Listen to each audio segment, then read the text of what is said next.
Koma zindikira ichi kuti masiku otsiriza zizafika nthawi zowawitsa. Inde masiku otsirizawo ndi anowa.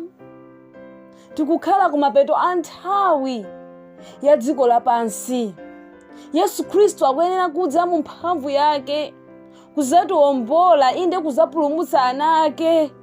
Chifukwa masiku otsiriza zizafika nyengo zowawitsa, zizafika nthawi zowawitsa, ndipo mavuto amenewa sakuona kuti uyu ndi olungama kapena uyu ndi ochimwa, koma ayikidwira anthu onse.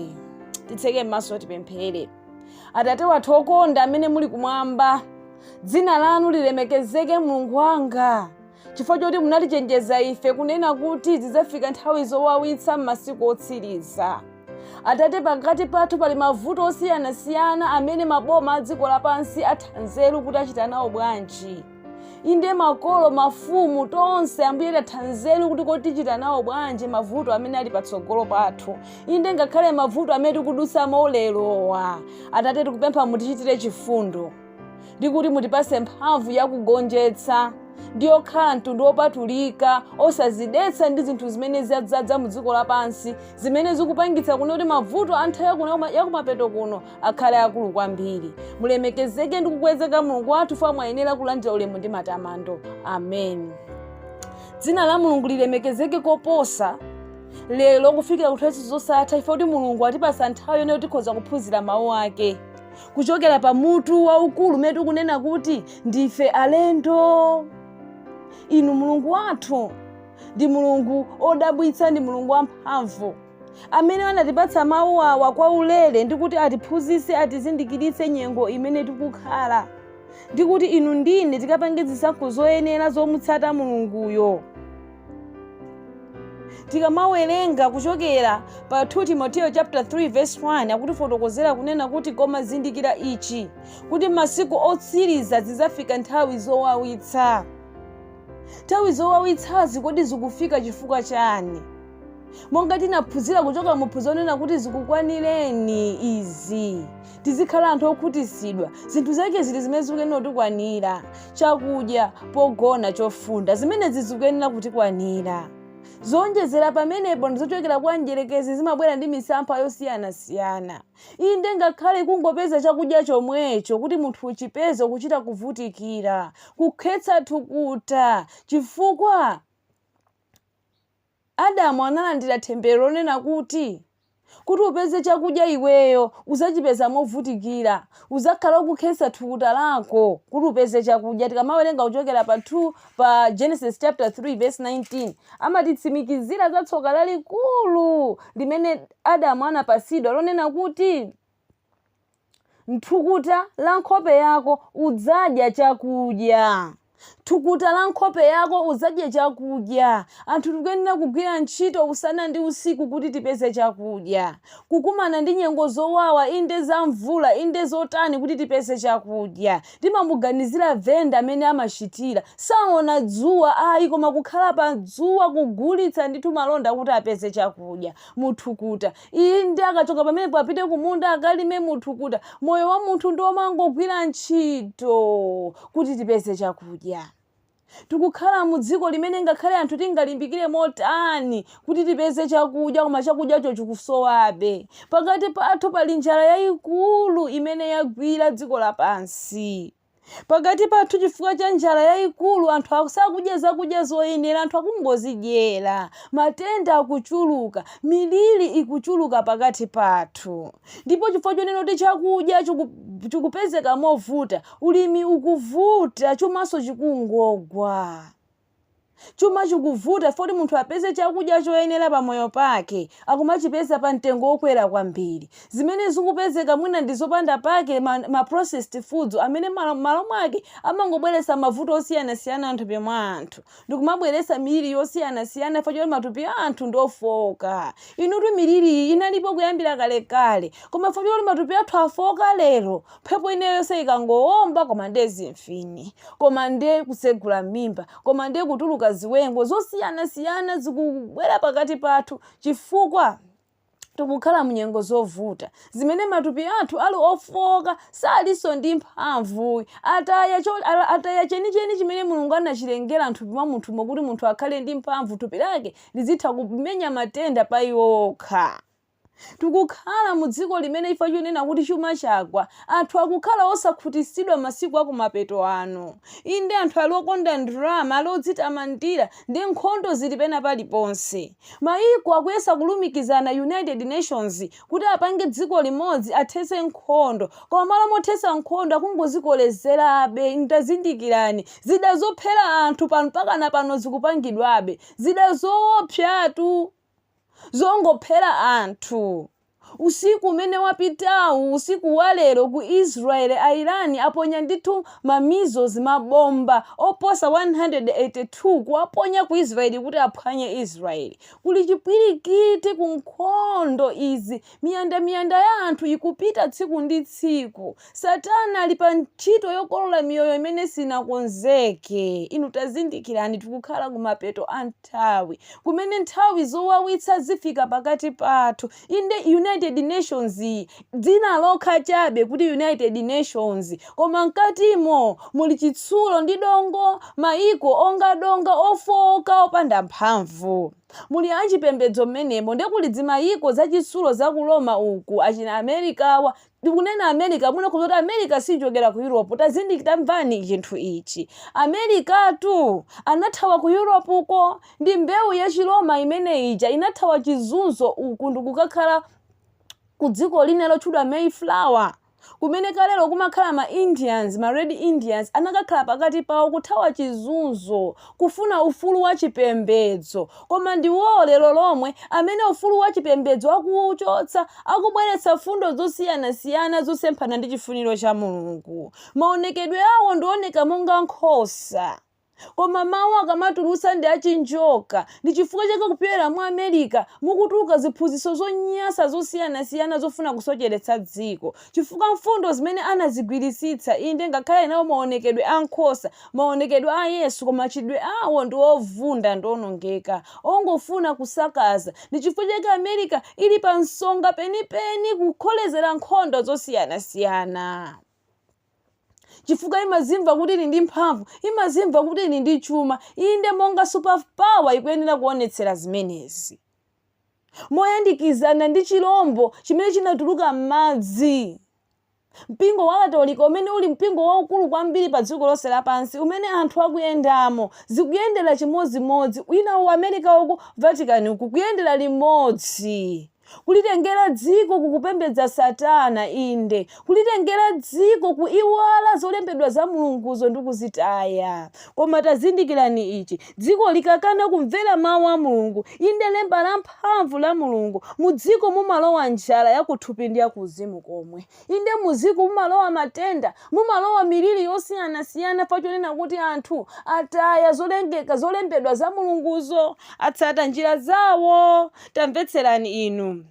Masiku awo mdziko lapansi munali nkhondo yayikulu. Tikawerenga kuchokera pa 2 Mafumu chapter 6 tikumva dzulo timaona nkhani ya Elisa kumuchiza Naamani wa ku Aramu. Aramu omwewo chifukwa chonena kuti Israeli sanazipereke kumvera mawu a Mulungu anazengereza mawu a Mulungu. Mulungu anaperekabe ku nkhondo. Aramu anapetezabe kuwazunguza. Aramu anakachinga anakamanga misasa kuzungulira Samaria. Verse 2 ya 2 Mafumu chapter 6 akufotokoza kunena kuti koma mSamaria munali njala yayikulu ndipo taonani anaumangira misasa mpaka mutu wa bulu unagulidwa masekele a siliva 53 ndi limodzi la magawo anayi muyeso wakabu wa zitosi za nkhunda unagulidwa ndi masekele a siliva 5. Taganizani anthu amadya bulu. Taganizani anthu amadya zitosi za nkhunda.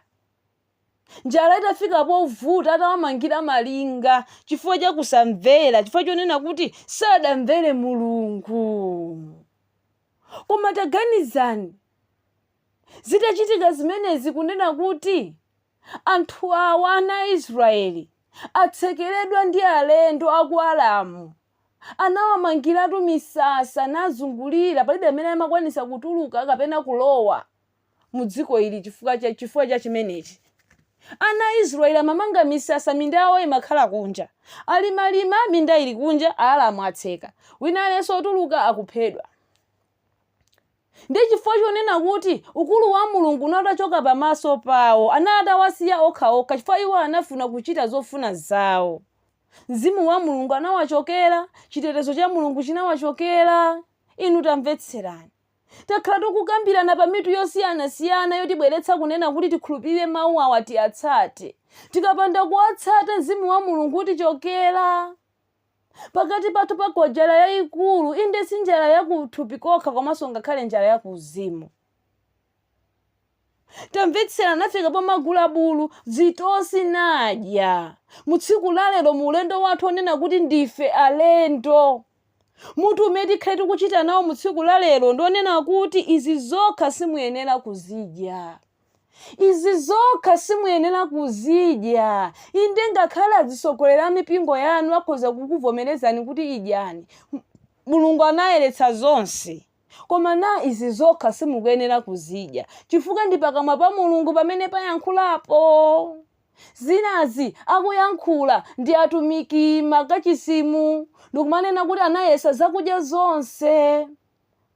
Koma mukawafunsa kuti kodi zimene anenetsa zokudya zonse, zokudya zake ndi ziti? Chifukwa ngati Mulungu yanafika pomafotokoza kunena kuti zakudya zoyenera kudya inu zikhale izi, kumazitchula ndi mayina ake kuti tizizindikire. Amayeneranso pakunena kuti akuyeretsa zokudya zonse, azitchule kuti zakudya zake ndi izi. Chimene Mulungu anena kuti ndi chakudya ndi chimene chili chakudyacho. Zinazo ndiye kuti ndisizakudya, izi simukuyenera kudya. Ngakhale zingakhale nawo maonekedwe oneka ngati zikhoza kukoma, koma sizikuyenera kudya. Tazindikirani, ana Israeli anachita choopsa chanji njala itafika povuta. Atazinga mzinda anafika pochita choopsa chotani ana Israeli. Verse 26. Ndipo popita mfumu ya Israeli ali kuyenda palinga, mkazi anafuula nati, ndithandizeni mbuye wanga mfumu. Mkazi anafuulira kwa mfumu ya dziko lapansi, ndithandizeni. Mu dziko mukagwa njala, anthu atu amapita kukafuulira kwa mapresident. Tikumva zanzathu kuliwonde uku kumachinga kuti anthu akudya ndithu chitedze, anthu akufuuliratu kwa mafumu a dziko lapansi, moti afuulire kwa Yesu amene anakwanisa kumadyesa ma 5,000 people ndi kuwathandizira. Inu Mulungu watipasa ndithu malangizo oti ngakhale malo oyenera kukhala akuyenera kukhala otani. Malo akuyenera kukhala achonde, malo akuyenera kukhala amadzi, malo akuyenera kukhala ndi madimba onena kuti tizilima. Koma no chifukwa cha anthu zokonda zawo, anthu amakonda kukhala malo achachacha, akuzisankhira kukhala malo achachacha. Inde mitsinje imene nthawi ndi nthawi kumakhala kukubwera zimadzi zokokolola, malo amene osamayenera kumakhalidwa anthu. Koma anthu chifukwa cha zokonda zawo amazipezera malo ngati Sodomu ndi Gomora, malo achachacha, nakhala menemo ndi chaka kumavutika ndi njala. Pamene malo alipo muno Malawi kumapiri, inde maplani ena kuli malo amene anthu akhoza akumalima nadya, mvula ikumabwera chepa yomweyo, chifukwa choti malo ndi anthaka. Malo anapangidwira kuti munthu akhaleko napeze chisomo, anthu akumakolola. Ngozi zachilengedwe zimakhala zochepa. Anthu fetu kuyenera kuzindikira. Mulungu atamulenga munthu anamuyika munda mwa Edeni, ndipo mu Edeni munali mitsinje 4. Munali mitengo mmenemo. Tikukhala muzipululu, kodi mvula igwa bwanji? Ndikumakakamira kukhala malo mmenemo, mapeto ake akuzunzika. Chifukwa cha njala zimene zili pakatipo, matenda miliri sizikuchoka pakati pathu. WFP yalephera, WHO yalephera, World Economic Forum yalephera. Inde ngakhale United Nations imene kumakhala kumalikira zoti ntendere nayonso yalephera. chifukwa chonena kuti yasiya kumvera malemba a Mulungu. Inde Mulungu anati tikuyenera kuligonjetsa dziko lapansi tikhale pena paliponse, koma pali malo ena amene ngakhale munthu ungakhalepo sungapindulepo. Bwanji usasuntha malo amene kuzipezera malo utikhoza kumalima ndi kumakolola, ndi kumapeza chakudya, kumapeza mathandizo a banja lako. Tamvetserani, anafuwulira kwa mfumu kufuna thandizo.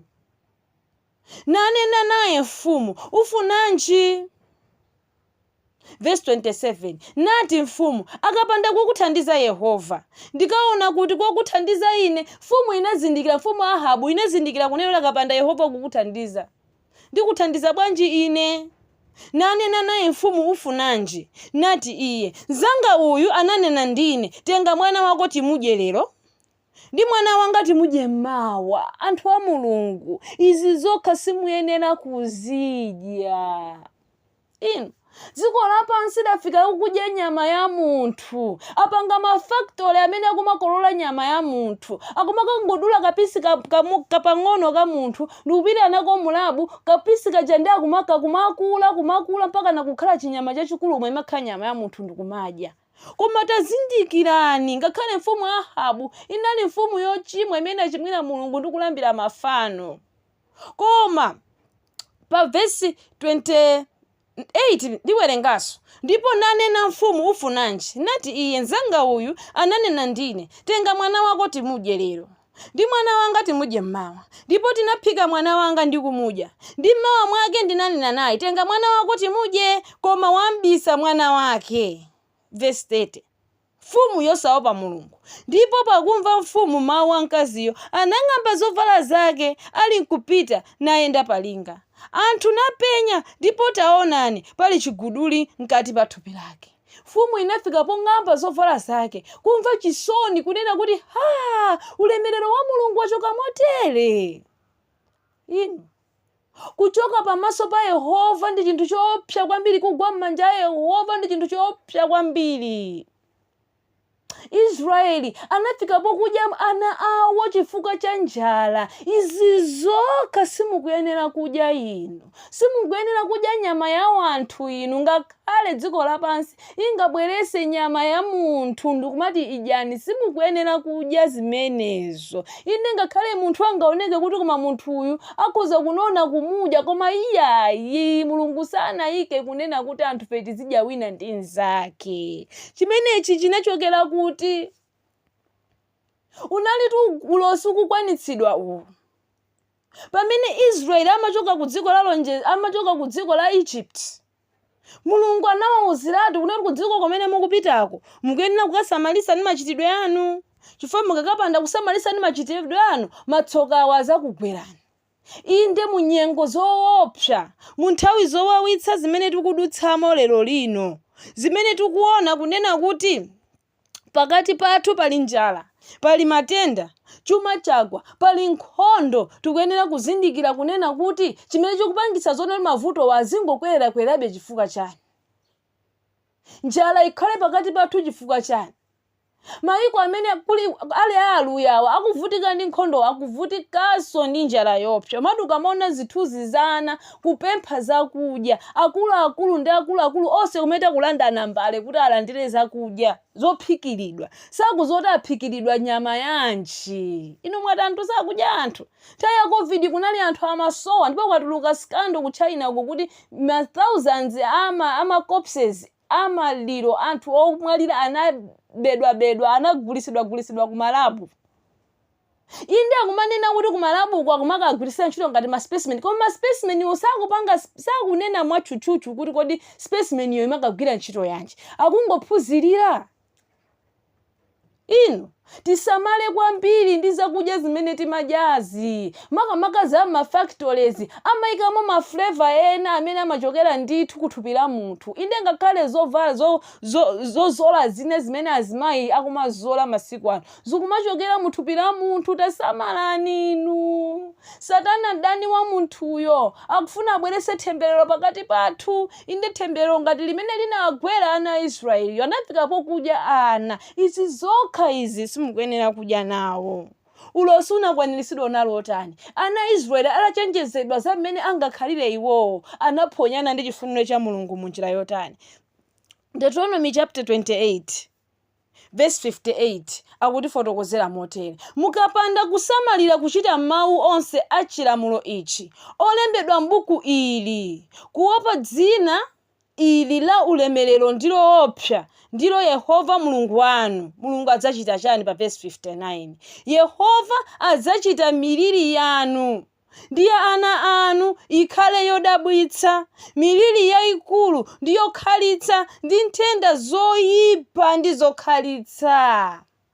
Mukapanda kusamalira kuchita mawu onse a muchilamulo ichi olembedwa m'buku ili, olembedwa m'buku lopatulika, mukapanda kusamalitsa kuopa dzina la Yehova la ulemerero ndi loopsalo, miliri idzakugwerani inu ndi ana anu.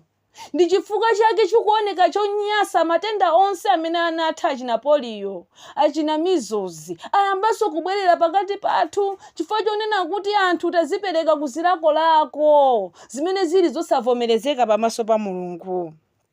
Ndiwerengeso pa verse 53 akufotokoza kuti chani: ndipo muzadya chipatso cha thupi lanu, nyama ya ana anu aamuna ndi akazi amene Yehova Mulungu wanu anakupasani, pakukumangirani msasa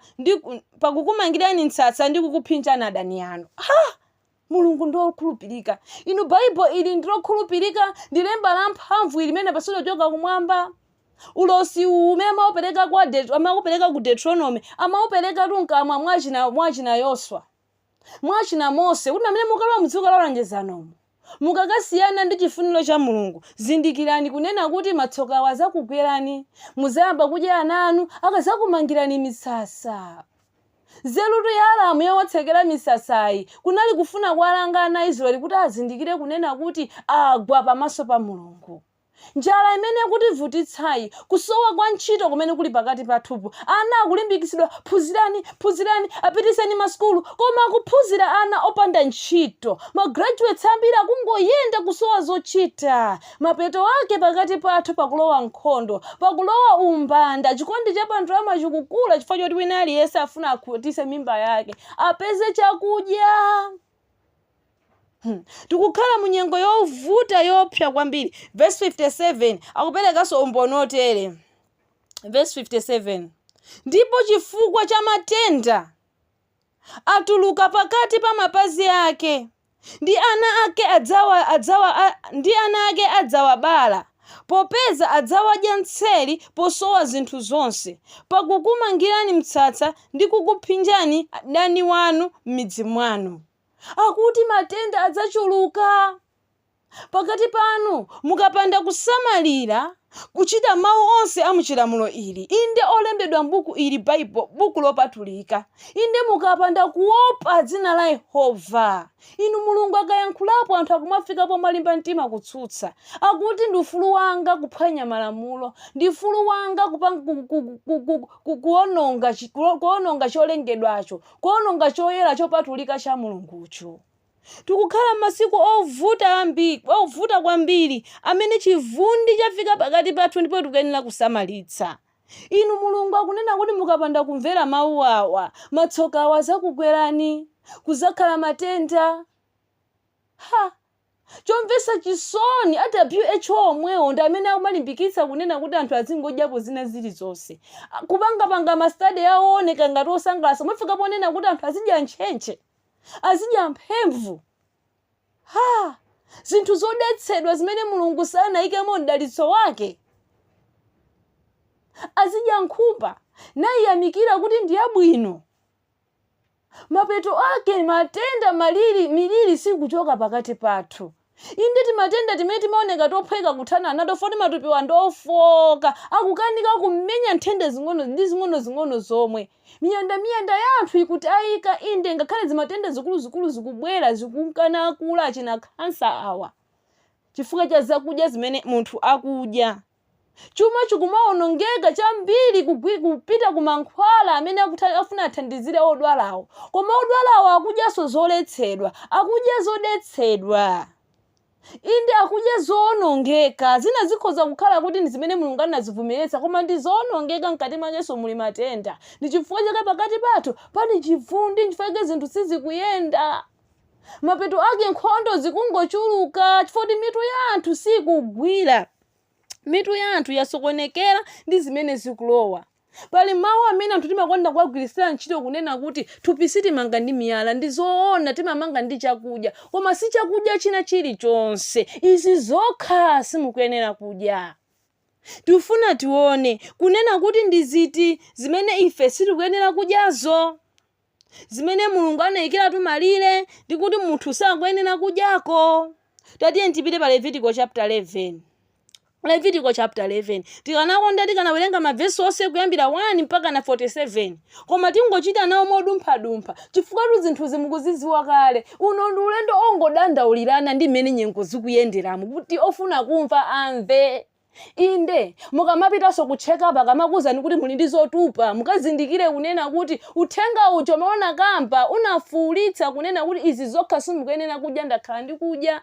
Ndi nthawi yabwinotu ino mwinayo zikuguda pachifuwa. Ambuye ndadya zambiri nkusadziwa. Ambuye ndichitireni chifundo ndipaseni thanzi inu.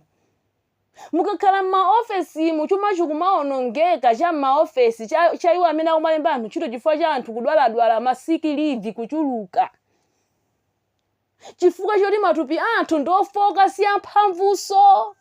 Pena kumadabwa pa ofesi pali achinyamata nde pali azigogo ena ake. Azigogo nkumapezeka ndi amene ali athanzisa kudwaladwala koma achinyamata pang'onong'ono sick leave. Mwezi wina uliwonse atenga sick leave kuononga chuma chifukwa choti matupi ndiofoka. Zakudya zimene tikudya. Maofesi amene mukuvutika ndi masick leave amene muli ku human resource mfunika muone zakudya zimene mapasa. Makhofi mati amene maseva antchito anu. Inde mikaka imene maiseva mati breaks. Imeneyi ndi imene kuwapangisa antchito anu kukhala ofoka maganizo. Daniel tikamawerenga Daniel chapter 1 anafika verse 9 anafika po tsimikiza mtima wake kuti sakufuna kudetsedwa ndi chakudya cha mfumu ndicho vinyo wake amene amwa pa tebulo pake.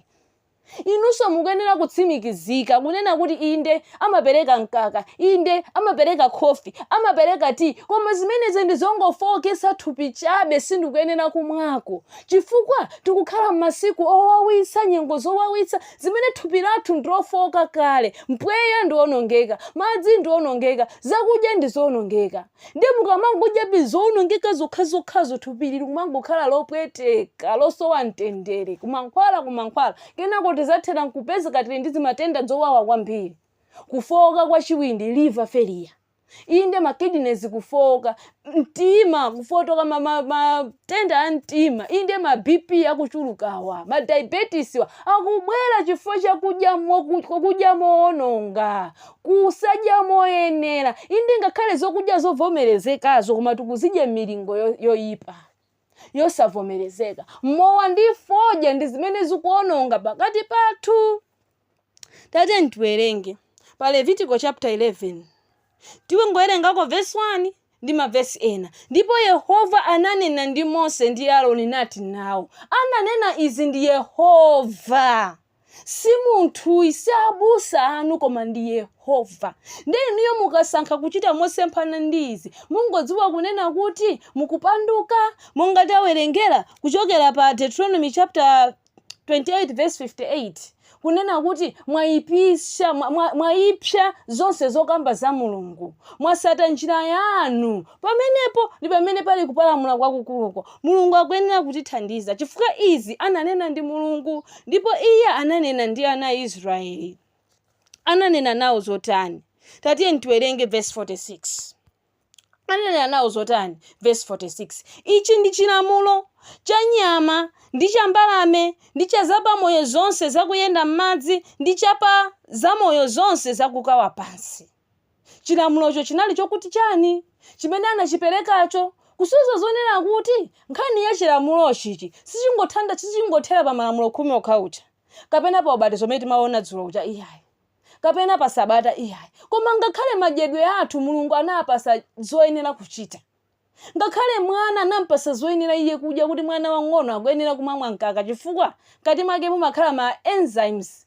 Inde amene amakwanisa kuphwanya kugaya mkakawo. Pamene munthu akamakula matupi anthu ena amakhala kunena kuti lactose alibe amene amaphwanya lactose amene amapezeka mu mkaka. Ndi chifukwa chake anthu ena amapezeka zonena kuvutika ndi mimba. Ndifuna ndiyankhulane ndi anthu amene mavutika ndi masazi.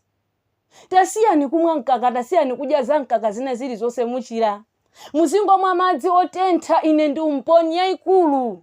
Ndinachita ndi madzi otentha okha. Anthu akumandinamiza uzimwa mkaka. Ndi masaziwo amakula kwambiri pakumwa mkakawo. Ndikuperekera umboni uku ngotsimikizira kunena kuti thupi la munthu likamakula zogayira mkaka zimakhala mulibemo.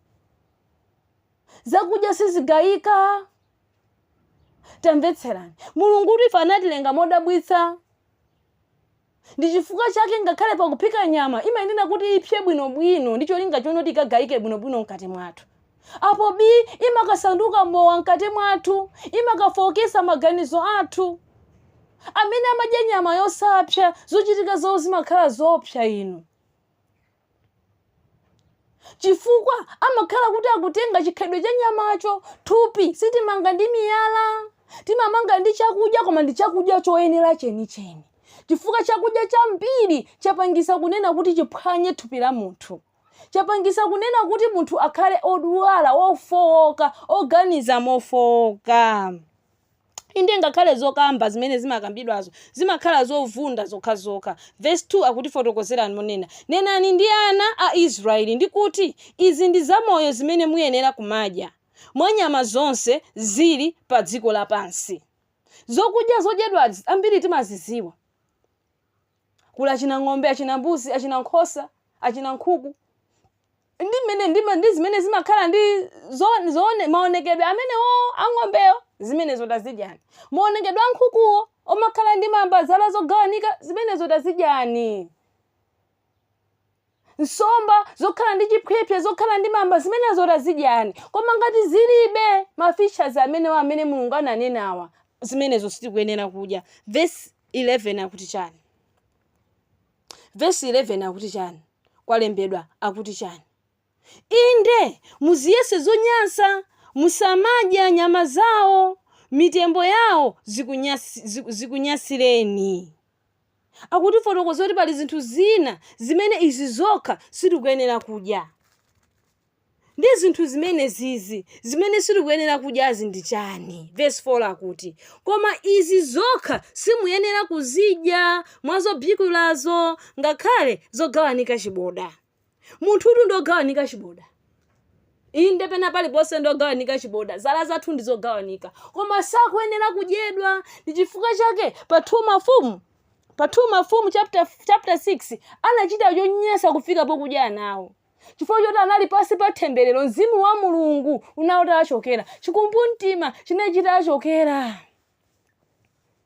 Verse 4 koma izi zokha simuyenera kuzidya mwazobzikulazo ngakhale zogawanika chiboda. Ndi zinthu zimene sitikuyenera kuzidyazo. Akuti pali zinthu ngati ngamira, pali mbira, pali kalulu, pali nkhumba, pali mphungu, pali nkhuzi, pali mwimba, pali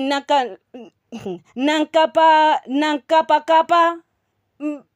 Pamene padafika kumbali ya mbalame, akantema, ankhungubwi inde akhwangwalawa iyayi, akadzidzi tisadye, achipundo tisadye, akabawi tisadye, achiswankhono tisadye, angumbi tisadye, amantchichi tisadye, atsekwe tisadye, avuwo tisadye, adembo tisadye, aindwa tisadye, zimeza tisadye, nsadzu tisadye, mileme tisadye, alikongwe tisadye, mbewa tisadye, nsambulu tisadye, gombwa tisadye, ng'azi tisadye, ndi achina bongololo azinza zonsezo tisadye, achina buluzi tisadye, achina dududu tisadye, anakanzikambe tisadye, kakuli miramba, kungumbi, amphalabungu, abongolo. Zonsezo sitikuyenera kudya, kandi nchenje kandi mphevu, zonsezo sitikuyenera kudya. Akuti koma izi zokha simuyenera kuzidya. Mulungu ali nacho chifukwa chachikulu chimene anayikira kunena kuti na izi zokha simukuyenera kuzidya. Akudziwa iye amene zinyama zinezo anazilengera ndi kunena kuti namwa chinyama ichi sichikuyenera kudyedwa kwa anthu. Ndikhani yomvetsa chisoni chifukwa cha njala imene yagwa mu dziko lapansi, kuti mayiko aku Namibia uku Tanzania, Kenya. Afika pokumadya ma elephants. Inde timati chani muchichewa. Ma elephants kufika pokudya njovu. Nyama zoletsedwa zimene Mulungu anafika poyika malire kuti na izi zokha musadye. Ku Zimbabwe ukunakonso afuna aphe ma elephants. Komatu chinyama chimene chichi asayansiwo anachipima kale anaona kunena kuti makutu akewa mumakhala poison opsa amene munthu sakuyenera kudya. Inu zakudya tu izi ndi zimene zimapezeka zoti anthu akadya amapezeka kutuluka ziwengo zosiyana-siyana zimawawenga. Ndi anthu ochepa amene amawengedwa mwina ndi nyama ya ng'ombe kapena ya mbuzi kapena ya nkhuku. Koma ambiri amawengeka ndi zinthu izi. Inde ngakhale nyama ya ng'ombeyo alipo anthu amene akumadwala matenda a gout sayenera kudya ndithu akangodya ndi mavuto. Akangodya ndi mavuto achinabakha onsewa wasakuyenera kudyedwa ngakhale kugundidwa ngakhale nyama yawo kuyigwira ndichodetsa ndichonyasa chimene sichikuyenera kudyesa. Mulungu anayika kale malire onena kuti na izi zokha simukuyenera kudya. Tikamawerenga kuchokera pa Marko chapter 7 verse 19 kuno ndipo anayeretsa zakudya zonse. Zakudyazo si izi tazitchula apazi. Ndi zina zimene sitinazitchulezo mwina achina ng'ombewo ngakhale tikuyenera kudya mosamalitsa. Chifukwa zakudyazo nazo zikudwala. Muli matenda mkati mwakemo amene akubweretsa zoyipa ngakhale mthupi mwa munthu kulipanga thupi la munthu kukhala lofowoka. Tatiye tiwerenge pa Isaiah chapter 66. Kunena kuti na Mulungu nkhani yanja kudya ali nayo serious. Ngakhale abusa anu akhoza kukunyengezani kukunamizani kuti idya nimene mungafunire. Koma ziwani kunena kuti ziphunzitso izi ndi za ku mitsinje ya ku Babulo inde mitsinje ya ku Damasiko. Ndiyosavomerezeka. Ndi yadzimadzi zimene chinjoka chichalavula ku mpingo kufuna kukokolola nacho anthu. Tikuyenera kusamalitsa kwambiri ndi ziphunzitso za wanthu zimene zikungobwera kuzaphwanya lamulo la Yehova lopatulikalo. Monga Daniel anafika polimba mtima sindikufuna kudesedwa ndi zakudya izi. Ifenso tikuyenera kukhala odziletsa.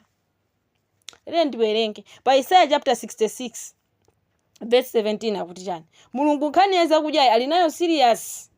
Verse 17 akufotokoza kunena kuti iwo amene adzipatulitsa nadziyeretsa kuti amike kumunda tsatane ndi kudya nyama ya nkhumba ndi chonyasa ndi mbewa adzathedwa pamodzi ati Yehova. Tingozipempherera. Tikazipempherera ziyeretsedwa. Wakupasani mphamvu yoletsa ndani? Akuti iwo amene adzipatulitsa nadziyeretsa. Inu mutati mwatenga poison. Menda kambira kunena kuti makutu anjovu ndi poison. Ndiye ndikuwapempherera iniyo ndikumadya. Mulungu amapemphereranu musimufa. Chikhulupirirotu ndikungoyerekeza ndi zinthu ziwiri zosiyana kapena kumva kunyong'onyeka. Perception and faith ndi zinthu ziwiri zosiyana.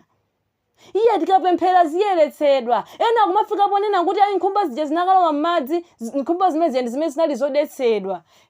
Anthu a Mulungu. Kodi munthu anasintha DNA yake? Chifukwa choti makhulupiriro ziphunzitso zonyasa za ku Babulo inde zikhulupiriro za evolution kuti munthu amankana asintha. Chifukwa chake azibusa mumalimba mtima makachisimu kumawaphunzitsa anthu kunena kuti nkhumba zinakalowa m'madzi. Nkhumbazo zikanalipo chilengedwe cha Mulungu chikanali mene chilili. Ndi chifukwa chake tinawerenga kuchoka pa Leviticus chapter 46 paja kunena kuti ichi ndi chilamulo cha Yehova chimene mukuyenera kusamalitsa. Nyama zimene mukuyenera kudya ndi zinakuzika kuti zinthu zodesedwa. Mulungu anayika malire. Malire amene ndokhazikika. Palibe munthu amene wa dziko lapansi amene angawachotse. Palibe munthu amene akhoza kukwanitsa kuyeretsa chakudya ndi Mulungu yekha. Ndipo Mulungu anapereka kale list yake. Mulungu wathu sasintha, mawu ake sasintha, ndokhazikika, iyeyo ndi wamuyaya. Inde mawu ake ndi amuyaya. Zimenezo ndi zimene zinaperekedwa kwa ife anthu kuti tikuyenera kuzilandira. Ndiye kunena kuti wina aliyense amene apita kuminda kudya mbewa, kudya nkhumba, chonyasa china chilichonse adzathedwa pamodzi ati Yehova. Inu zona mukathedwe pamaso pa Yehova chifukwa cha nkhani ya chakudya. Mutaziletsa inuyo kuchita chigololo. Mutakhawa kuti mmasunga sabata loyerali indela Saturday koma chifukwa cha chakudya chimangodya zina zilizonse. Taphunzirani inu kwa Yehova lofasa ndozichepesa. Tikamawerenga kuchokera pa Machitidwe chapter 10 pamene Machitidwe chapter 10 pamene Petro anaona chinsalu cha zinyama zosiyana-siyana amuzoti agwire adyeko. Iye anakana kuti ine sindinadyeko izi ndizodetsedwa. Ena amatenga kuti palibe ja Mulungu anayeretsa zinyama zonse zokwawa achina buluzi achina ng'azi achina chani zimene zithula pasi. Komatu ayi. Iye amatanthauza zoti asamutchule munthu wina kukhala oyipa. Mawuwa tizamvetsesa in the context chonde. Tete ntiziwerenga li Bible patokha tisanamizike ndi ziphunzitso za anthu izi. Ana Israeli amatenga anthu a mitundu ena onse inde ngakhale ife anthu akumayi kunena kuti ndife anthu osayenera ndife ma heathen. Amene sitikuyenera kuphatikizikana nawo munjira ine iliyonse. Koma choonadi chinayenera kuti chipiteso kwa iwo inde ngakhale chifike kwa ife kuno ku dziko lonse lapansi. Ndi chifukwa chake anamuonetsera fanizo ili linali fanizo chabe sikunayenera kuti iyeyo adye zimenezi. Tate ntizimvetsesa mawuwa mukawerenge Machitidwe chapter 10 yenseyo mukaona kuti zimene tikukamba zindizoona ndithu ichi ndiye choonadi. Chimene tikuyenera kuchitsata. Tisangokopeka chabe. Komanso tikawerenga kuchokera pa Levitical chapter 7. Timamvapo chapter 7 kuyambira verse 22 mpaka na 27. Pali kuletsa kunena kuti ngakhale mwazi ngakhale magazi sitikuyenera kudya. Ndichodetsa ndicholetsedwa. Nengati niyo mukufuna kudya nyama zovomerezeka achina ng'ombe achina nkhuku mukuyenera kuonetsetsa kuti mwazi wonse wachotsedwa. Pamene mukhoza kulandira ndi chiyamiko kupemphera kunena kuti chakudya mulandire. Koma ngati muli zinthu zimenezi musadye. Inu tamvetsera. Ine ndimadabwa amene munthu Mulungu anamulengera munthu kakauza kuti wadwalika nyama sumayifuna. Umayitanisa achina kholowa achina chani chifukwa chonena kuti Mulungu amakhala kukumvera chifundo kunoti koma munthu uyu kuti achire akufunikira zinthu zake ngati izi. Abora lero adyako thelelelero. Zimenezi ndi zimene Mulungu anazilemba kunena kuti munthu azidyako. Tete ntiwerenge mwina mukhoza kuona ngati ndikungonena kapena mwina ndikunenelera kunena kuti anthu musiye kudya nyama. Iyayi sindikunena kuti musiye kudya nyama. Mulungu anayeretsa nyama zina kuti zidyani. Koma tikuyenera kuzidya moyenera. Tikuyenera kukhala otsimikizika kuti nyama iyi sikudwala. Sindibweresera matenda sindibweresera chofoka ndiponso ndikwanisa kuyiphika kuti ipye bwinobwino kuti ngati munaliti matenda tina nditina tife pamene tili pa moto. Koma nyama zodetsedwazi olo mutaphika motani siziyeretsedwa. Olo mutazitsuka ndi sopo siziyeretsedwa ndizokanizidwa basi. Chimenechi ndiye chifundo cha Mulungu. Tatene tipite pa Genesis chapter 1 verse 29. Timve kunena kuti Mulungu plani yake yoyamba yoti munthu azidya anampasa kuti azidya chani. Ananena kuti ndipo anati Mulungu taona ndakupatsa inu therere lonse lakubala mbewu ili pa dziko lapansi. Ndi mitengo yonse mmene muli chipaso cha mtengo wakubala mbewu. Ndi chidzakhala chakudya cha inu. Eyatu.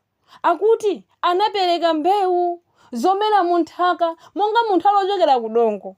Mulunguso anampasa zokudya zochokera komweko ndi kuti iye apezemo moyo. Tikawerenga kuchoka pa Genesis chapter 2 verse 15 paliso kutsimikiza kwina kotere.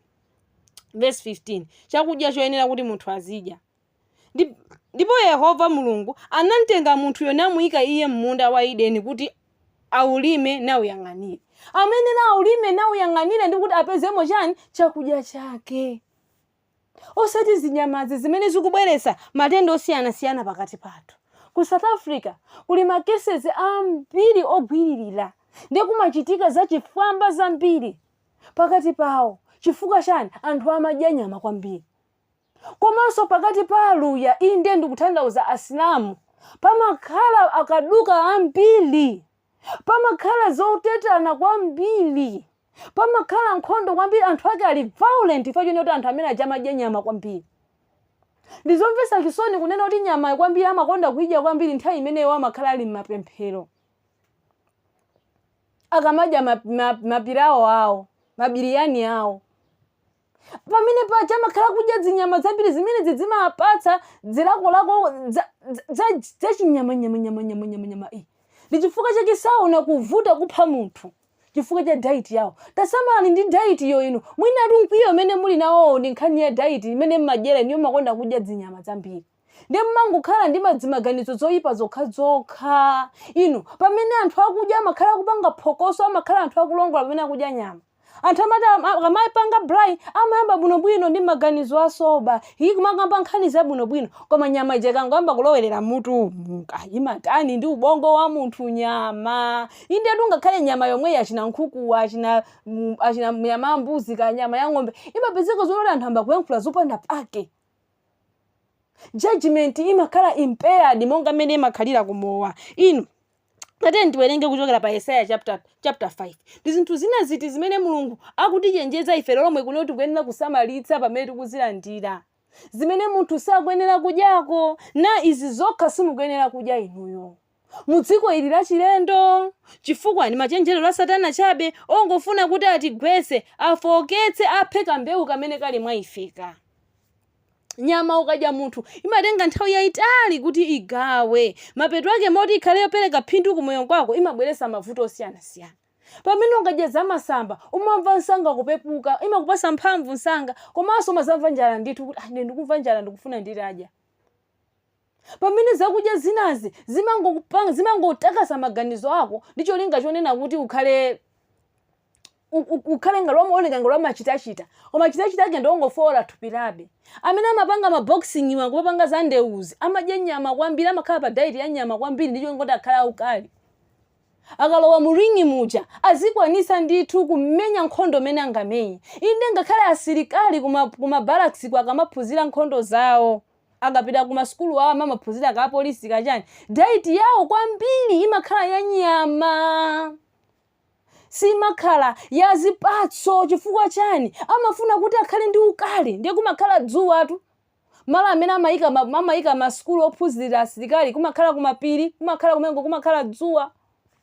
Ndicho linga chonena kuti iwaja akamatuluka umene kuti akhala ukali akhala opanda chisomo mtima wa munthu ukhale wachoka. Tasamala ndi maphunziro a dziko lapansiwa amene Satana waayika pasi pake papa.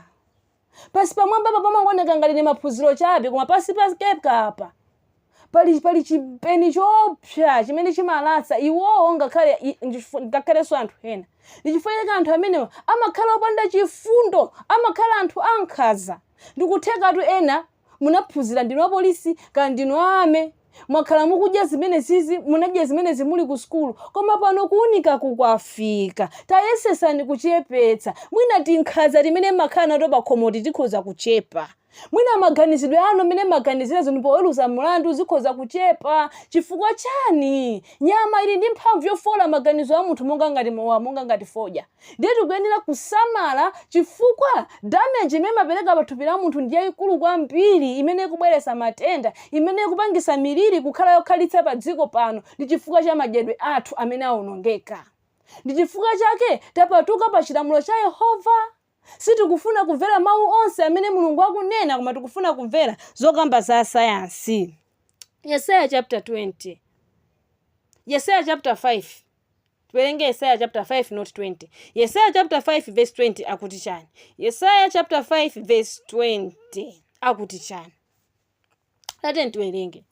Akufotokoza kunena kuti apa akufotokoza za matsoka amene akubwera mu dziko lapansi inde amene akusautsa tonse. Inu tazindikirani amene mumadya mona kwikano mukadwaladwala mukakhalakhala ndi zotupa izo siyanasiyana anthupimu si matenda akabwera amasautsa songa khale pakhomopo ana makolo amavutika kumachereza matenda kusamalira matenda chifukwa cha zisankho zanu. Inde tu mu dziko lapansi tizafa koma sikunayikike kuti tizikhala mu ululu tsiku ndi tsiku. Tatiye ntiyesese kukhala athanzi chifukwa munthu wathanzi ndi amene amakwanitsa kutumikira. Yesaya chapter 5 verse 20 akufotokoza tsoka kwa iwo amene ayesa zoyipa zabwino. Inde zimene Mulungu akuti zoyipa iwo akuzesa zabwino. Ndi tsoka kwa ndi zabwino zoyipa amene ayika mdima m'malo mwa kuyera. Alipo anthu amene akumayika mdima m'malo mwa kuyera ndi kuyera m'malo mwa mdima amene ayika zowawa m'malo mwa zotsekemera. Ndizotsekemera m'malo mwa zowawa ine mowasi namwe koma ndamva zoti mowawa. Ndikumalola kumangwa zowawazo zotsekemera zilipo. Mulungu atithandize. Tamvetserani. Tsoka kwa iwo amene adziyesa anzeru ndi ochenjera. Inu asayansi afika pomazimva nzeru akuziona ngati ochenjera nachita chinthu chimene Mulungu sakufuna. Tsoka kwa iwo Verse 22. Tsoka kwa iwo amene ali ndi mphamvu yakumwa vinyo. Tsoka kwa iwo amene wangoyamba kulawawe, tazindikira kuti kuli tsoka limene likukubwerera likukutsatira. Futuka pa choyipa, chokapo msanga usanakumane ndi tsoka ili. Tsoka losingopita kwa iwo amene akumwa vinyo watu, komanso ndi anthu olimba kusanganiza zakumwa zaukali, inde ngakhale amene amaphika mowa. Tsoka likubwera kwa iwo chifukwa amamuninkhana nacho nzawo mowawo, iwonso ali ndi tsoka. Bale wanga, iwe umangophika koma sumwa, uziwe zonena kuti tsoka lili ndi iwe chifukwa chonena kuti ukupereka chokhumudwitsa kwa anzako. Verse 23. Amene alungamitsa oyipa pa chokometsa mlandu, nachotsera olungama chilungamo chake. Verse 25. Chifukwa chake monga ngati lilime la moto likuthwa chiputu. Verse 24. Chifukwa chake monga ngati lilime la moto likuthwa mchiputu, ndi monga udzu wowuma ugwa pansi m'malawi, momwemo muzu wawo udzakhala monga wovunda, maluwa awo adzauluka mmwamba ngati fumbi, chifukwa kuti iwo akana chilamulo cha Yehova wamakamu nanyoza mawu a oyera wa Israeli. Inu oyera wa Israeli anayankhula kuchoka pa Levitiko, inde anayankhula ku Exodo, ku Deuteronomy, mabuku amene amatchula kuti atola kupereka kunena kuti kodi munthu akhale motani, chilamulo ndi ichi, koma iwowo afika pokana chilamulo cha Yehova nanyoza oyera wa Israeli ndi kumvera atsogoleri awo a mipingo amene alongo asocheretsa chabe kuwapititsa ku chiwonongeko. Inu Mulungu akuyenera kutithandiza ndi kuti tipange zisankho zoyenera. Tatiye tiwerenge pa Yesaya chapter 9 verse 16. Azibusa ntchito imene akuchita azibusa ambiri ndiyopangisa kunena kuti nkhosa zichimwe, nkhosa zikhumudwe. Verse 16 akufotokoza pakuti iwo amene atsogolera anthuwa ndiwo awasocheretsa, ndipo iwo amene atsogoleredwa nawo awonongeka. Inu kuonongeka kumene mukuonongekako foti Satana aponyane nako nyenga pakati pathu amene akutitsogolera. Inde azibusa amene iwo cholinga chawo ndikungokhutitsa mimba zawo, ndesangakuuzeni zoyenera. Akufuna mukadwala kena kwazikugulitsa nyama anointing water, iye mzikamwa madzi awa zotupazo zitha. Momota akuuzeni kunena kuti musiye kudya zakudya izi zimene zikuononga ni thupi. Tikuyenera kubwerera ifeyo, kuchiyambi, inde tibwerere, tilape, timlumikizanenso ndi njira za Yehova, tiyende mu njira zakale zimene anthu ankayendera, tibwerere kuzopembedza zakale zimene anthu ankapembedzera. Tinaona chihema tuzulo chimene anthu amakapereka nsembe. Munthu samayenera kupereka nsembe ya zinyama zodetsedwa, ndi nyama zokhazokha zimene zinali zoyera. Inde achina nkhunda amene amayenera kukapereka nsembe, achina ng'ombe, mbuzi, nkhosa, zimene zinthu zimene amakapereka nsembe ndi zimene zinali zovomerezeka. Koma galu iyayi sitikuyenera kudya galu anthu a Mulungu. Chonde achina fisiwa tasiyeni sizakudya izi zokha, simukuyenera kudya. Achina ng'azi akuti in the name of bush meat. Kwanza anthu amene muli ophunzira nozindikirana mwafika pa chipasa chizungu ati bush meat, ndikumadya ng'azi, ndikumadya ng'ona, ndikumadya mikango. Tazindikirani mwazi wa zinyama zodetsedwazi ndi odetsedwaso uli ndi mphamvu osintha ngakhale chikhalidwe chanu. Monga tafotokozerana za amene amachitira asilikali, inde mmene chikhalidwe chafikira povunda kumapeto kwa moyo uno. Tinafotokozera mmene timaphunzira za ulosi wa dziko lapansi ndi mbiri ya dziko lapansi, kuti pamene zitsulozi zimankanache pa mphamvu zikusonyezanso kuwonongeka kwa chikhalidwe pakati pa anthu. Tili ufumu wa kumapazi umene ulosakanizika dongo ndi chitsulo, umene chivundi chafika, njala miliri sikuchoka. Inu Bill Gates posachedwa poyankhula kunena kuti dziko lapansi likuyang'anizana ndi zinthu ziwiri: World War III kapena muliri wopsa kwambiri umene sunapezeke pa dziko lapansi. Koma ndifuna ndikutsimikizireni muliri umene amene angakwanise kudutsamo ndokhaokha amene lero akudya moyenera, thupi lawo lizakhala lolimba kumenyana ndi nthenda imeneyoyo. Koma na amene akungodya zakudya zosokoneka ali GMO ka processed foods ka ndi zitani zakudya zimene zili zoononga thupi, mungozindikira kunena thupi lanu likhala kumafowoka mitu yosatha chifukwa choti tikupuma mpweya onongeka. Malo mokumwa madzi anthu tikungomwa zima beverage zima soft drink zongoononga thupi chabe. Inde ngakhale mowa Mulungu akuyenera atithandize inu. Tatiye tiwerenge pa Yesaya pomwepo chapter 28 timve kunena kuti Mulungu akupereka malangizo anji kumpingo wake amene tikuyenera ifeyo kuwatsatira ndithu ndi mtima wathu wonse. Pakuzindikira kunena kuti tikukhala nthawi zowawitsa, masiku osiriza, nyengo zowawitsa zizafika. Anthu azafika pokudya nawo. Tamveserani. Yesaya chapter 28 verse 7 akuti chani? Verse 7 akufotokoza motere: koma iwonso adzandima ndi vinyo. Inu vinyo amadzandimitsa. Nasochera ndi chakumwa chaukali. Onse amene amamwa chakumwa chaukali amasochera. Tikawerenga choka pa Miyambo chapter 20 verse 1 akunena kuti vinyo achita chipwete. Munthu amangoseka zopanda pake. Chakumwa chaukali chisokosa. Ndi apa kufotokoza kunena kuti ndipo osochera nacho, okumwa icho asochera nacho alibe nzeru. Inu tapemphani nzeru kuchoka kwa Mulungu. Koma iwonso adzandima ndi vinyo nasochera ndi chakumwa chaukali. Tamveserani. Wansembe ndi mneneri adzandima ndi chakumwa chaukali. Akuti wansembe ndi pale ansembe amamwa mowa amaledzera inu akatolika. Ngakhale vinyo amene amamuseva pamasi ndi vinyo osasa. Si grape juice. Inu Yesu atampasa chakumwa chaukali vinegar pa mtanda paja anafika polavula nakana kumwa napereka mzimu wake. Kristu na ichi chokha ichi simukuyenera kudya, ichi chokha ichi simukuyenera kumwa, ichi chokha simukuyenera kusuta, ichi ndichongononga thupi chabe. Akuti fotokozera kunena kuti ndi chakumwa adzandima ndi chakumwa chaukali. Iwo amezedwa ndi vinyo nasochera ndi chakumwa chaukali, adzandima popenya napunthwa poweruza. Inu chilungamo chikupindika mu tsiku la lero chifukwa cha anthu oledzera amene akupezeka makhoti a dziko lapansi.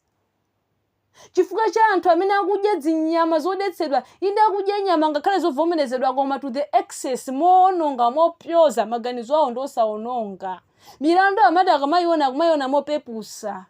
Ndichifukwa chake savutika kupanga chinyengo, kumuyimirira munthu amene alolakwa ndi kumuonetsa ngati wabwino, ndikumtenga amene akuchitidwa chifundo ndi chilungamo kumuyika kuti iye ndi amene alolakwa ndikumpanga penalize. Tikukhala mu dziko limene tikungoyenera kuti tiyembekezere Yesuyo abwere alikonzenso dziko aphwanye ndithu masystem a dziko lapansi ndi kuti yanjanenso ndi Yesu Khristu. Akuti fotokozera verse 8: pakuti magome onse adzazidwa ndi masanzi ndi udyo, palibe malo okonzeka. Inu munthu wokumwa mowa ndi munthu wochititsa manyazi. Ola munthu atakhala wamkulu motani, mowa ukazaza kuti munthu wasanza waonongera malo ena aliwonse. Chonde nditapewa nichitidwe inu. Ndipo mowa umasokosa umamveka fungo loyipa. Inu tasiyani zinthu izi ndi zoyipa. Mzimu Woyera akuti iyayi izi zokha simukuyenera kudya, mukudetsa nazo thupi lanu. Koma Mulungu adzaphunzitsa yani nzeru? Akufunsa ati modandaulira mneneri wa Yehova. Adzaphunzitsa ndani nzeru? Ena uthenga ukuona upepo kopanda ntchito kuti kodi iwe kuti chani? Tinayamba kumwa kalekale, gogo athu anayamba kumwa kalekale. Koma Mulungu akudandaula, kodi Mulungu adzaphunzitsa yani nzeru? Kodi iye adzamvetsa yani uthengawu? Iwo amene aletsa kuyamwa nachotsedwa pa mawere. Uthengawu kodi tikawulalikire kwati mabebe? Inu Mulungu akufuna atipatse nzeru. Mulungu afuna timvetsetse uthengawu ndi kuti tikhale ndinacho, tikhale ozindikira. Monga Solomoni anapemphera kuti Ambuye mundipatse nzeru, ifenso tikuyenera kukhala ndi nzeru. Yesu Khristu anayesedwa pa Mateyu chapter 4 verse 4 ndi chakudya. Ndipo anagonjetsa nena kuti munthu sakhala ndi moyo ndi chakudya chokha, koma mawu onse ochokera m'kamwa mwa Mulungu. Yesu lomwelo anamugwetsa nalo Adamu munda mwa Edeni pakumuwuza zoona kuti kodi Mulungu anati musadye izi simuzafa. Iye anadya, tchimo linalowa. Pano tikulimbana ndi matenda. Nyamaso nazonso zikufika nazo bobula. Tinawerenga kuchoka pa Roma chapter 8 verse 11. nazonso zikufika pobula ndi matenda miliri yosiyana-siyana, ngakhale mbewu zathu zikuvutika ndi miliri yolusa chifukwa cha tembererolo. Ana Israeli andakhala kuyesedwa mu njira zosiyana-siyana ndi chakudya, anafika pochita chigololo. Inu tamvetserani, matupi athuwa ndakachisa mzimu wa Mulungu, tikuyenera kukhala osamalitsa. Inde ngakhale Satana angabwerese njira yoni atabweresa njira zooneka zolungama, koma tikuyenera kuzindikira kunena kuti mathelo ake ndi imfa, pakuti miyambo amanena kuti ilipo njira yooneka yolungama kwa munthu koma mathelo ake ndi imfa. Njira iyo mangodya zina zili zonsezi imaoneka njira yolungama kwa mathelo ake ndi imfa. Tikuyenera kukhala ochenjezedwa, tikuyenera kuzindikira, tikuyenera kupanga chisankho choyenda na Yesu Khristu ndi kulikana dziko lapansi ili ifeyo monga alendo.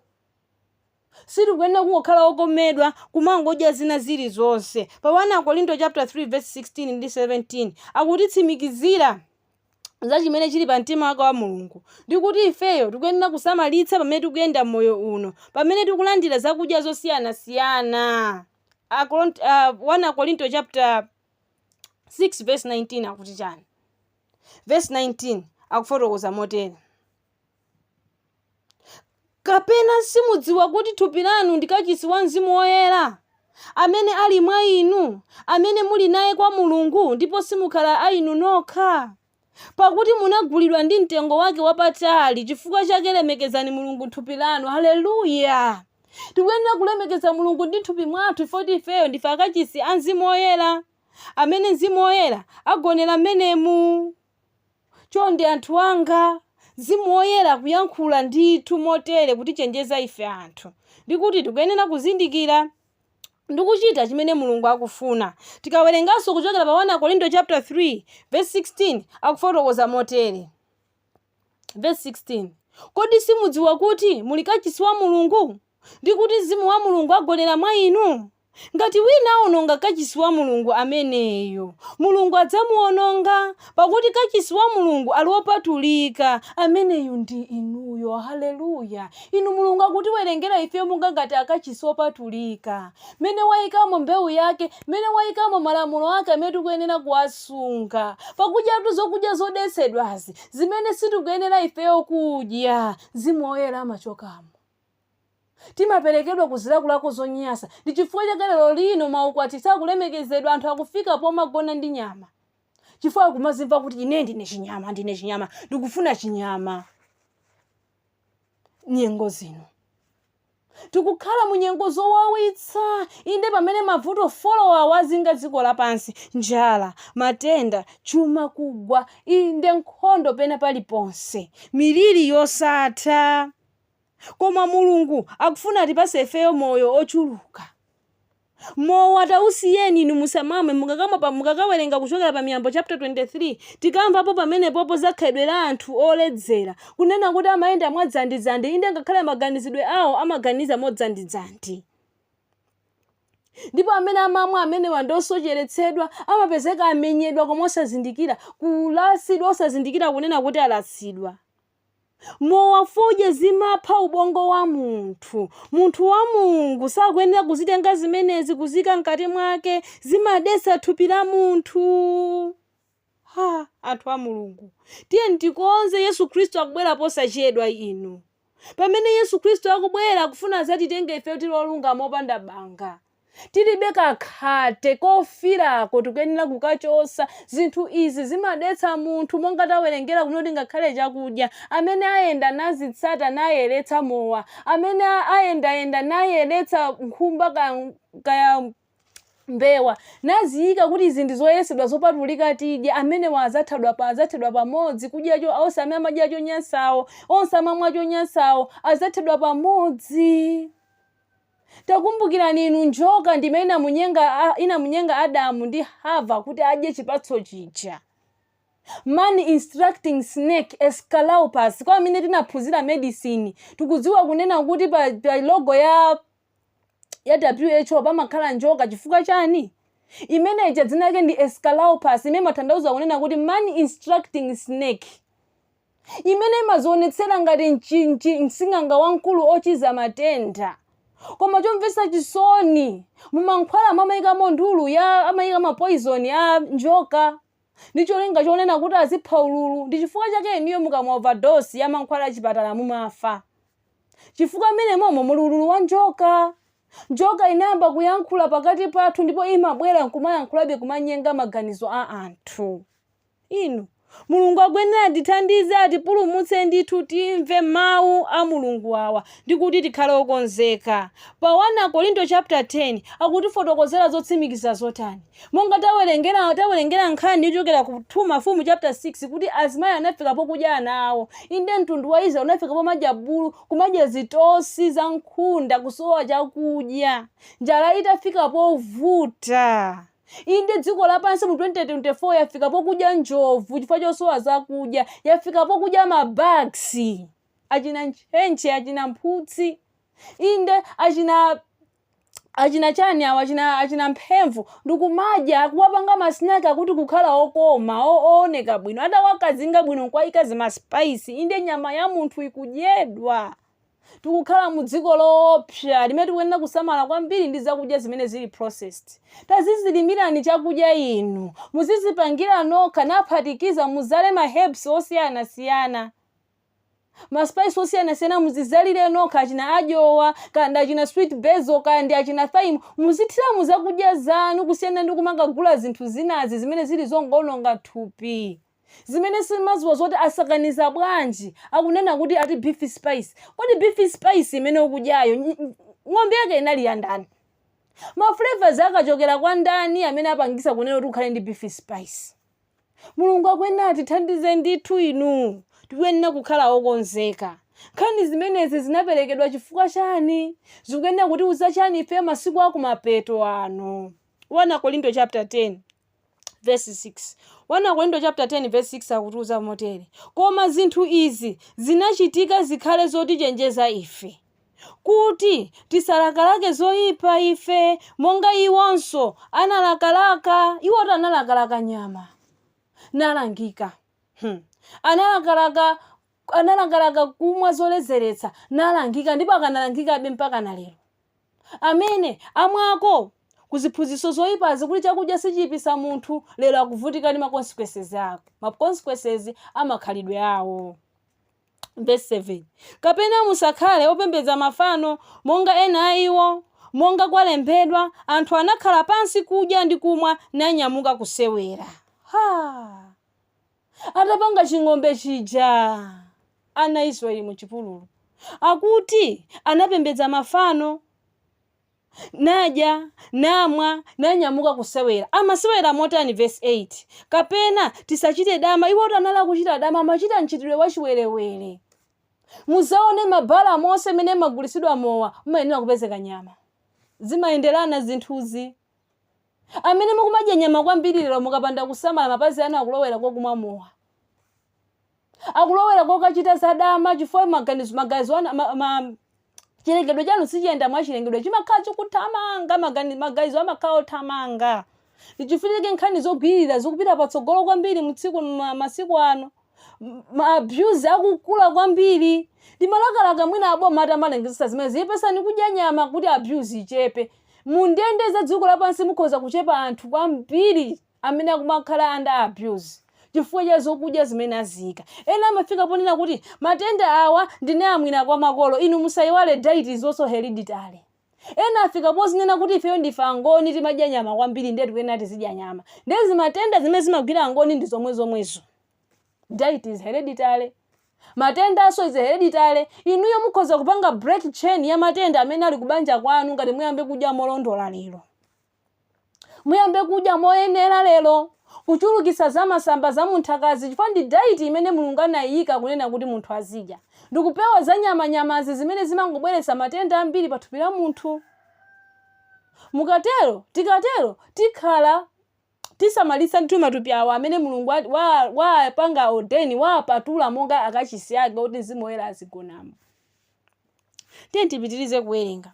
Tiwerenganso pa verse 11-12.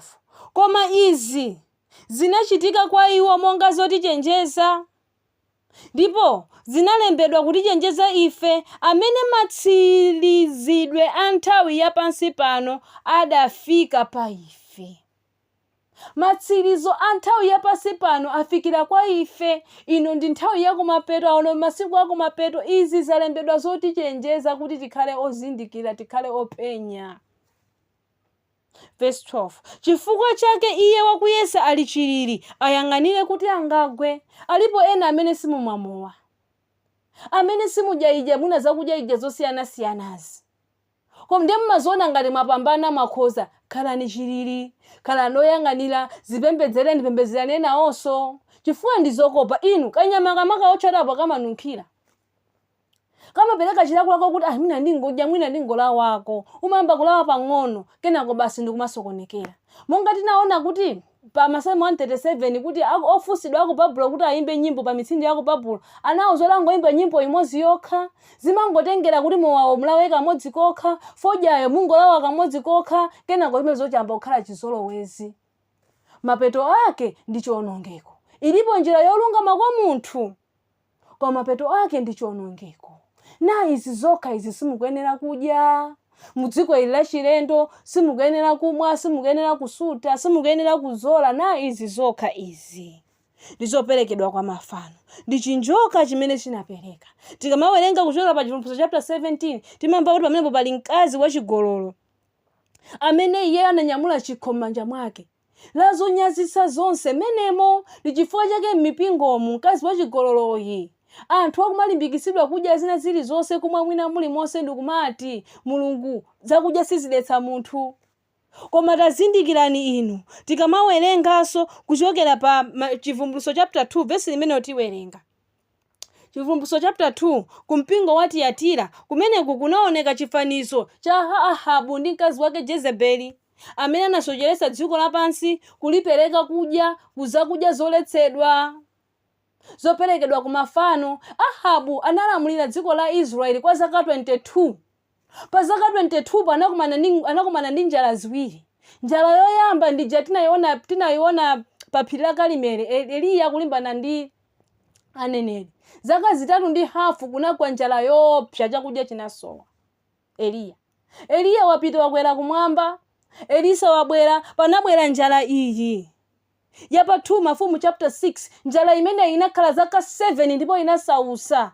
Anafika mpaka pomadya anawo. Tikulowanso kuti munyengo zimene zizi nyengo zowawa zimene njala ivute. Kudziko lapansi kuli njala, inde ngakhale ku America, ku Canada, ku Australia, anthu akuvutika ndi njala, anthu alibe chakudya. Akunamizira zinkhondozi. Koma chimene anapanga kuma western cultures kwa anthu alibe kachayo, alibe chikhedo chomazilimira okha. Amalima ndi amafactory. Ndi amafactory akangosankha kuti asalime basi zimakhala zokwanira. Zikubwera sotu kuno ku Malawi. Malamulo akubwera amene ataletse anthu kuti tizilima patokha. Akufuna anthu tizikhala m'magulu ma cooperatives, akuti tizilima ngati ma cooperatives. Ndicho linga chone kuti tizitulutsa zakudya zosiyana-siyana. Ndi akubweretsa malamulo onena kuti dera lina lililonse kuzilimidwa mbewu zoyenera kumene koko. Ndota akhoza kufotokoza kunena kuti kunchinji muzingolima chimanga chokha, kuzomba muzilima mtedza okha, kwakuti muzilima mpunga okha, musalime mbewu ine iliyonse. Ndicho linga chonena kuti abwerese njala. Izizi anamba kuzichitika maiko akunjawo, ndi chifukwa chake ngakhale maiko akunjawo lero anthu akuvutika ndi njala, chifukwa amadalira chakudya choka ku Africa chipite kumene kwa akadye, chochokera ku China chipite kumene kwa akadye, chochokera ku Russia chipite kumene kwa akadye, chochokera ku Ukraine chipite kumene kwa akadye. Chifukwa chake lero mudziko lapansi muli njala. Njala is man made. Chifukwa chonena kuti anthu achoka pa chiweruzo cha Mulungu, maboma achoka pa chilamulo cha Mulungu, sakufunanso kumvera mawu onse a Mulungu, ayika ndondomeko zawo. Lero Mulungu ulemerero wake wauchosa pakati pa anthu. Chivumbulutso chapter 2 verse 18 akunena motani motsutsana ndi mpingo wa ku Tiyatira umene chizindikiro cha Jezebelo chinaoneka. Ndipo kwa mngelo wa mpingo wa ku Tiyatira lemba, izi anena mwana wa Mulungu, wakukhala nawo maso ake ngati lawi la moto ndi mapazi ake ngati mkuwa wonyezimira. Verse 19 Yehova akunena 2024 akunena kuti ndidziwa ntchito zako ndi chikondi ndi chikhulupiriro ndi utumiki. Ndi chipiriro chako ndi kuti ntchito zako zotsiriza zichuluka kuposa zoyambazo. Inuyo makhala mukuyenda mu mdima kwa nthawi yayitali chifukwa cha atsogoleri amene abwera pakati pathu natiphunzitsa kunena kuti it's okay mukhoza kupanga izi kusemphana ndi mawu a Mulungu, koma choonadi chabwera izi. Tiye tisamalise za ntchito zathu za kumapeto kuti zikuyenera kukhala zochuluka kuposa zoyambazo. Chilungamo chathu chikuyenera kukhala choposa choyambacho. Tikuyenera kutenga chilamulo chonse ndi kuchimvera inde. Sikungopewa chigololo kokha ngakhale zakudya. Ubatizo woona, sabata loona. Tikuyenera kuonjezera kufika pa chidzalo cha Yesu Khristu, kumutsata Yesu Khristu mukhalidwe lake. Chimenechi ndi chimene Yesu Khristu akufuna pakati pathu. Ndi akutiuza zonena kuti verse 20. Komatu ndili nango kotsutsa iwe kuti ulola mkazi Yezebeli ozitcha yekha mneneri ndipo aphunzitsa nasocheretsa akapolo anga kuti achite chigololo ndi kudya zoperekedwa nsembe kwa mafano. Yezebeli mkazi wachikunja uchu.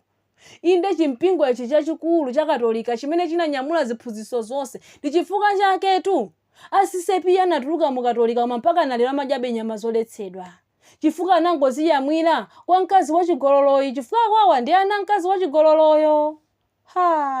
Mbewu ya mpingo wotsala sikuyenera kuchita nawo zimenezi. Zindikirani.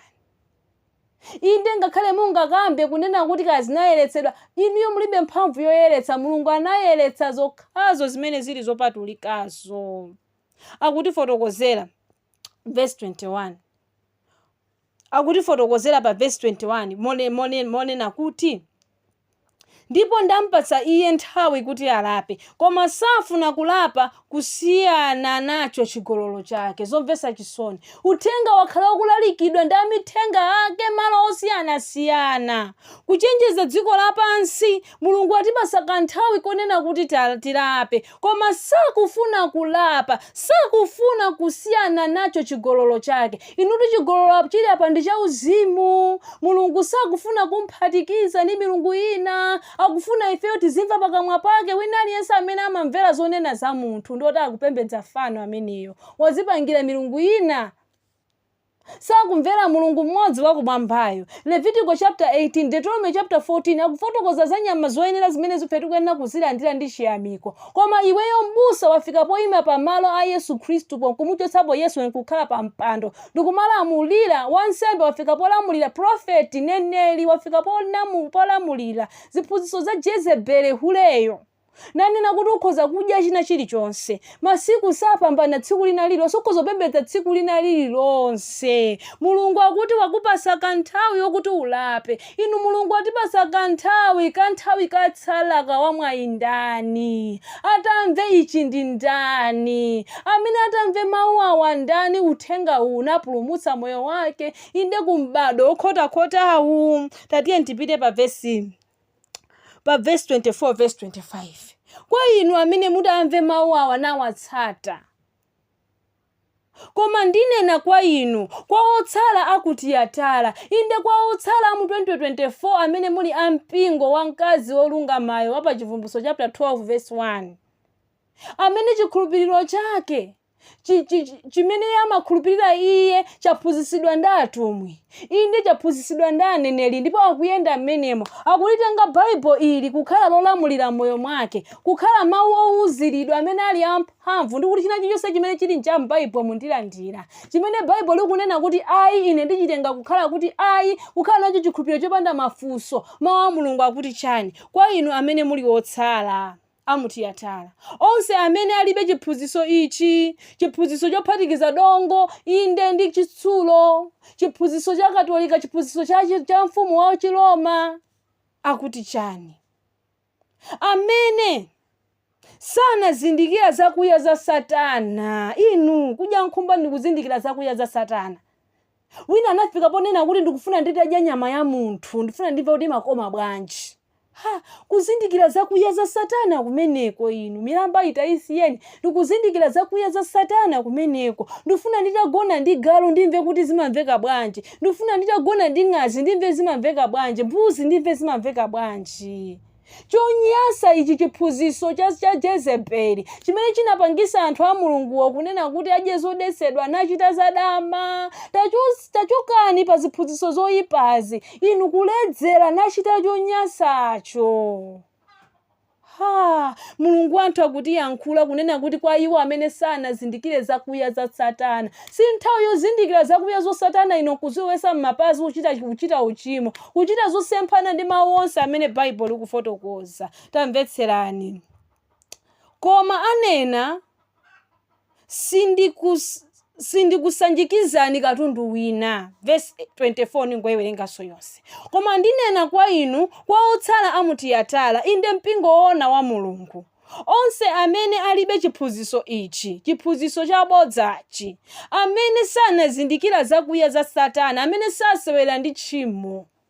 Monga anena, sindidzakusanjikizani katundu wina. Verse 25. Tamvetserani. Koma chimene muli nacho gwirani kufikira ndikadza. Mu dziko lapansi mulowa ziphunzitso zosiyana-siyana zokuti anayeretsa nyama zonse idyani. Masiku onse ndoyeretsedwa, pembedzani tsiku limene mungafune. Inu Mulungu wathu siwogontha, siopepera kuti akamusiya munthu azikapanga judgment yake, azikapereka chiweruzo chake pa chilungamo, chifukwa akudziwa zonena kuti tsoka mtunda ndi nyanja, oyipa watsikira mdziko lomwe lino. Zindikira m'bale wanga, nthawi zomalizira zidzafika, nthawi zowawitsa, nthawi zosowa. Ndiye ngati iweyo sukhulupirira mawu a Mulungu wa lero, ndikuwatenga kuti sindikuyenera kudya zakudya zina zilizonse, uzalimba bwanji mu tsiku la njala imene ikubwerayi? Inde njala imene inagwa mu nthawi ya Elisa, nthawi ya Ahabu, nthawi ya Jezebeli imene amalamulira, imene anafika pokudyana. Kodi suzadya ana ako iweyo chifukwa cha njala, ukapanda kupereka mtima wako kuphunzitsika kutsata Yesu Khristu? Udzadya tufo tuwaona nyama osafunsa kuti nyama indiya chani, fo kungofuna nyama fo cha dzilako lako zako. Tayamba kuziphunzitsa pang'ono kumadya kwambiri ndithu za nyembazi, za masambazi, zopanda zokometserazi, kuti ngakhale njala itavwawa koma ngati pali bonongwe apo ine ndidya ndikhala moyo. Mulungu andipatsa moyo, andisunga, andisamalira. Inu Mulungu wathu ndi Mulungu osamalira. Tamvetserani pa verse 26. Ndipo iye amene alakika, inde iye amene agonjetsa, ndi tikazapulumuka tidzayimba nyimbo, ndikadza fika mwamba, dzakhala tsiku la chimwemwecho, podzaona Yesu, dzayimba chigonjetso cho. Tikadzafika kumwamba ifeyo tikadzalakika, tidzagonjetsa kuzilakolako monga Yesu anagonjetsera kwa Satana yakumpasa zakudya zoti adye. Monga Daniel anatsimikiza mtima wake kuti asazidetse, ifenso tidzatsimikizika mtima wathu kuti tisazidetse. Tazindikira m'bale wanga. Ndipo iye amene alakika ndi iye amene asunga ntchito zanga kufikira chitsiriziro, kwa iye ndidzampasa ulamuliro wapa mitundu. Inu Mulungu akufuna tikafike mmudzi wopatulikawo, akufuna tilakike, akufuna tigonjetse mu dziko ili, inde mu dziko limene choyipa chafika pena paliponse. Iye okhala nalo khutu amve chimene Mzimu anena kwa mipingo. Iye amene akhala nalo khutu amve chimene amithenga kulalikira ku dziko lapansi, kuti nayi izi zokha simukuyenera kudya mu dziko la chilendo lino, chifukwa chonena kuti ndinu alendo. Musalakalake kuziwa zakuya za Satana inuyo pakukhala pa choyipacho. Satana anafuna kuyesezera kukhala pa ulamuliro wa Mulungu, ndipo amafuna kupembedzedwa mu njira ina iliyonse kuphatikiza mu zakudya, chifukwa anadziwa ndipo amadziwa zoti ndi chakudya chimene chimapanga munthu. Ndiye kuti Satana yapange munthu wa chikhalidwe chake, akuyenera kumpangisa kudya china chilichonse chimene Mulungu anati ayi, ndi kuti ufanane ndi Satana. Inu mipingo yokugwa nyengwa ya mpatuko imene inapatuka kuchaona di chenicheni cha Baibo imaphwanya zoyikika zina zili zonse zopatulika za Yehova kuphatikiza chakudya, ndipo siona kususika kwina kulikonse. Taganizani pa mishoni pa mishoni ya chipembedzo kumawetapo nkhumba, kumawetapo abaka. Ndichonyasa ichi kufuna kudziwa zoyikika za Satana. Tazindikirani m'bale wanga inu, tatiyeni tilape. Verse 22, taona ndimponya iye pakamwa ndiwa kuchita chigololo naye. Chivumbulutso chapter 2, naye akalonga chisautso chachikulu ngati salapa ndikusiya ntchito zake. Mulungu akufuna ifeyo tilape, tikonze njira zake. Taona ni m'bale wanga iwe, ife tisavutike kuzindikira zakuya za Satana pakuchita zinthu za satanikizo, pakudya zokudya zoletsedwa, pakumwa mowa, pakusuta, pakugwirisira ntchito katundu amene akuchokera pansi pa nyanja. Iyayi tizipereke matupi athu monga nsembe yopatulika kwa Yehova, chifukwa Mulungu anatigula ndi mtengo wapatali.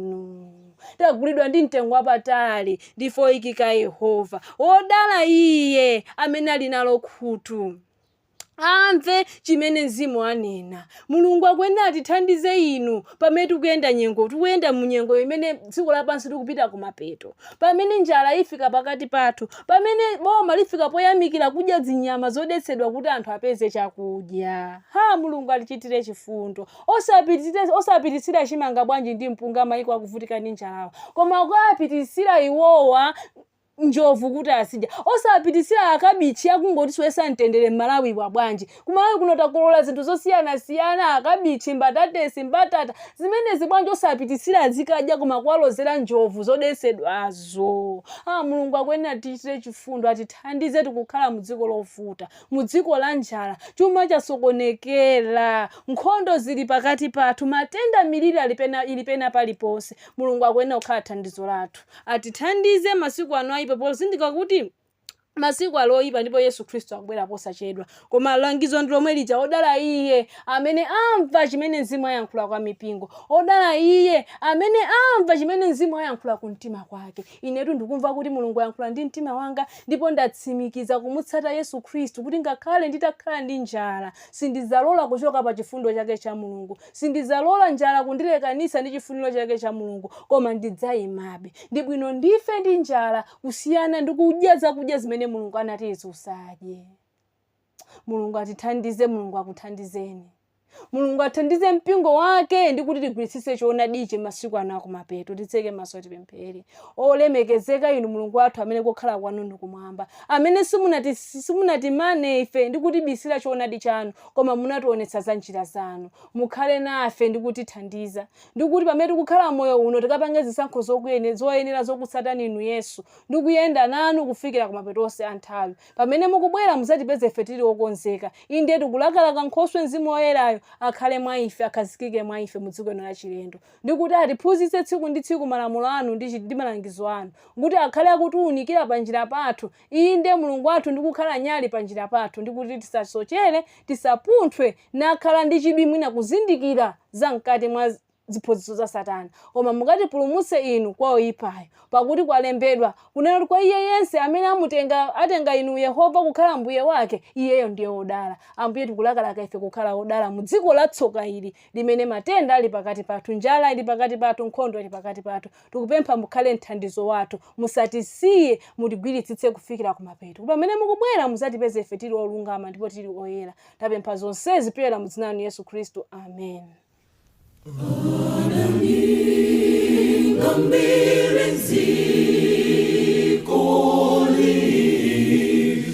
Chilamulo chale kekane chiwelu zosichi tuluka konse opeza oipa zingolungama zoipa ndizo zichuluka.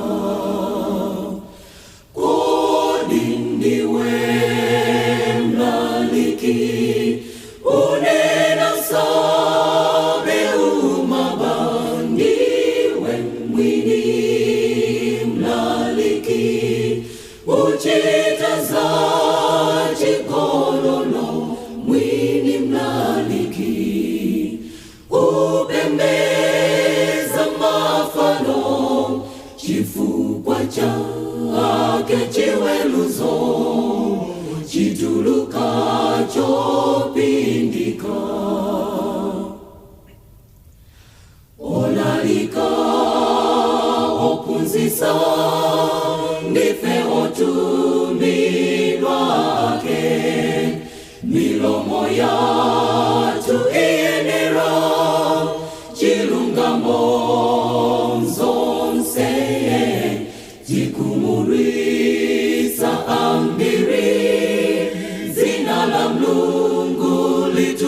Tamanirwa tichitira mwano Mulungu kodi. Kodi ndiwe mnaliki uneno sabe umama. Ndiwe mwini mnaliki uchita za chigololo. Mwini mnaliki upembeza mafano. Chifukwa chake chiweluzo chituluka chopindika. Zuka wefutuka pazoipakala maso.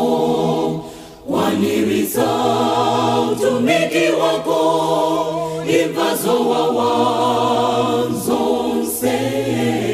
Susa zuzula chenjeza amakani ndionyengawo.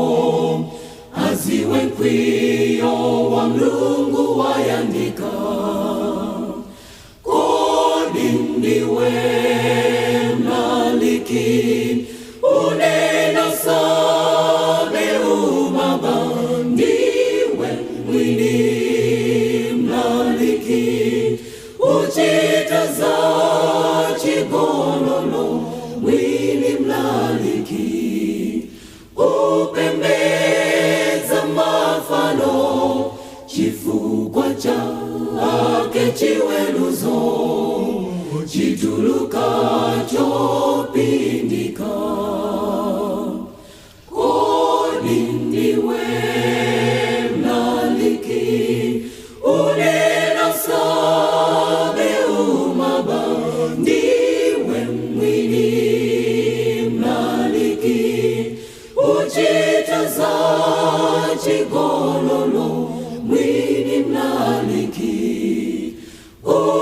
upembeza mafano. Chifukwa chake chiweluzo chituluka